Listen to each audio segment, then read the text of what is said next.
দর্শক মণ্ডলী, একটা নতুন ভিডিওতে আপনাদের সবাইকে আমন্ত্রণ জানাচ্ছি। এই ভিডিওতে যে বিষয়ে কথা বলবো হয়তো একটু অন্যরকম মনে হতে পারে, কিন্তু বাস্তবতার কাছাকাছি।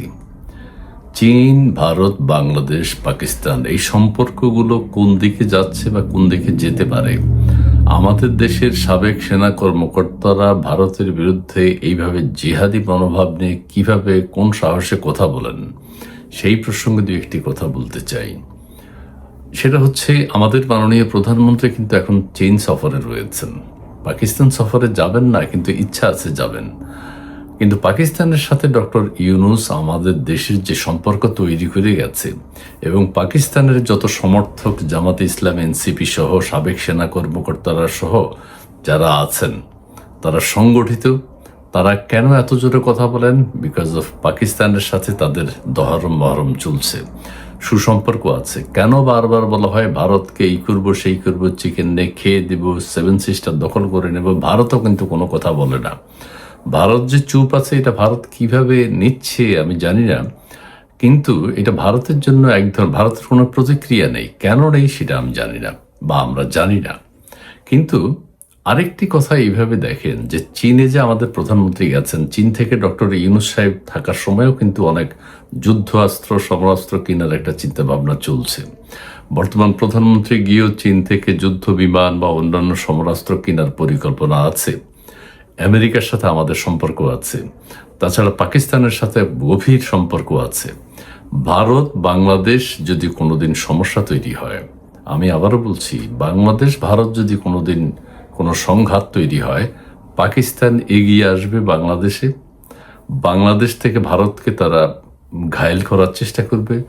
এদিক দিয়ে ভারত পাকিস্তান বর্ডার আছে, সেখানে যদি কোনো উত্তপ্ত পরিস্থিতি তৈরি হয়, সেখান থেকে পাকিস্তান ভারতে আক্রমণ করবে, ভারত পাকিস্তান আক্রমণ করবে। আবার পাকিস্তানের জন্য পজিটিভ দিক হলো বাংলাদেশের সাথে পাকিস্তানের ঘনিষ্ঠতা।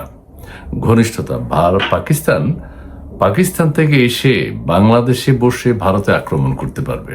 সো ভারতকে দুই দিক থেকে, বাংলাদেশ থেকে ব্যবহার করে ভারতে অ্যাটাক করা যাবে।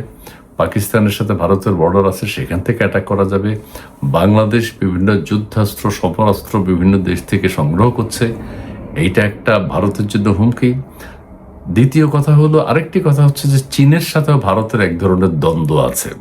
চীনের সাথে পাকিস্তানের একটা ঘনিষ্ঠতা আছে, চীনের সাথে বাংলাদেশের একটা ঘনিষ্ঠতা তৈরি হয়েছে। ডক্টর ইউনূস সাহেবের সময় থেকে শুরু হয়েছে, এখনো চলছে, আগেও ছিল, এর আগেও ছিল, কিন্তু এইরকম পরিস্থিতি ছিল না চীনের সাথে বাংলাদেশ। এখন যে দহরম মহরম, চীনের সাথে আবার পাকিস্তানের সুসম্পর্ক, সব কিছু মিলে ভারত কিন্তু এক ধরনের কোণঠাসা হয়ে যাচ্ছে। বাংলাদেশের ভিতর পাকিস্তানের ব্যাপক সমর্থক আছে। চীন বাংলাদেশকে বিভিন্নভাবে সহযোগিতা করতে চায়। কেন? পাকিস্তান বাংলাদেশের সাথে কাজ করতে চায়। পাকিস্তানের গোয়েন্দারা বাংলাদেশে অবস্থান করছে। পাকিস্তানে বাংলাদেশের সাবেক সেনা কর্মকর্তারা প্রচুর আছেন। বাংলাদেশের সাবেক সেনা কর্মকর্তারা পাকিস্তানের সমর্থক প্রচুর আছেন। এই যে কর্নেল হাসিনুর, এই যে রাওয়া ক্লাবের প্রেসিডেন্ট, এই যে ডেলেজ খান, এই যে আরো অন্যান্য সেনা কর্মকর্তারা কথা বলে ভারতের বিরুদ্ধে, ভারতকে খেয়ে দিবে, দখল করে নেবে, কলকাতা নিয়ে নেবে, এগুলা কিন্তু সত্যি সত্যি মন থেকে বলে। এবং সাহসটা কোথায় পায়? জামাতে ইসলাম কেন পাকিস্তানের সাথে বাংলাদেশকে এক করে ফেলতে চায়? জামাতে ইসলাম কেন ভারতের বিরুদ্ধে কথা বলে? পাকিস্তান আছে, চায়না আছে, চায়নার সাথে জামাতেরও একটা সুসম্পর্ক আছে। চায়না জামাতকে, আমাদের দেশের জামাতকে খুব পছন্দ করে, উগ্রবাদকে পছন্দ করে, ভারতকে ঘায়েল করতে চায়। সবকিছু মিলিয়ে ভারত যে একটা সুখকর অবস্থায় আছে এই অঞ্চলে, এটা অনেকেই মনে করছেন না। এই যে আমাদের প্রধানমন্ত্রী ভারত সফর করতে চেয়েছিলেন, কিন্তু সেটা হয়নি। তো যাই হোক, চীন সফর করে ফেলছেন। এর আগে মালয়েশিয়া গেছেন। মালয়েশিয়া কেন গেছেন জানি না। মালয়েশিয়া যাওয়াটা মনে হয় এক ধরনের আই ওয়াশ, দুই দেশের মধ্যে বাংলাদেশের একটা আই ওয়াশ। শুরুতেই চীন যাননি, মালয়েশিয়া হয়ে চীন গেছেন।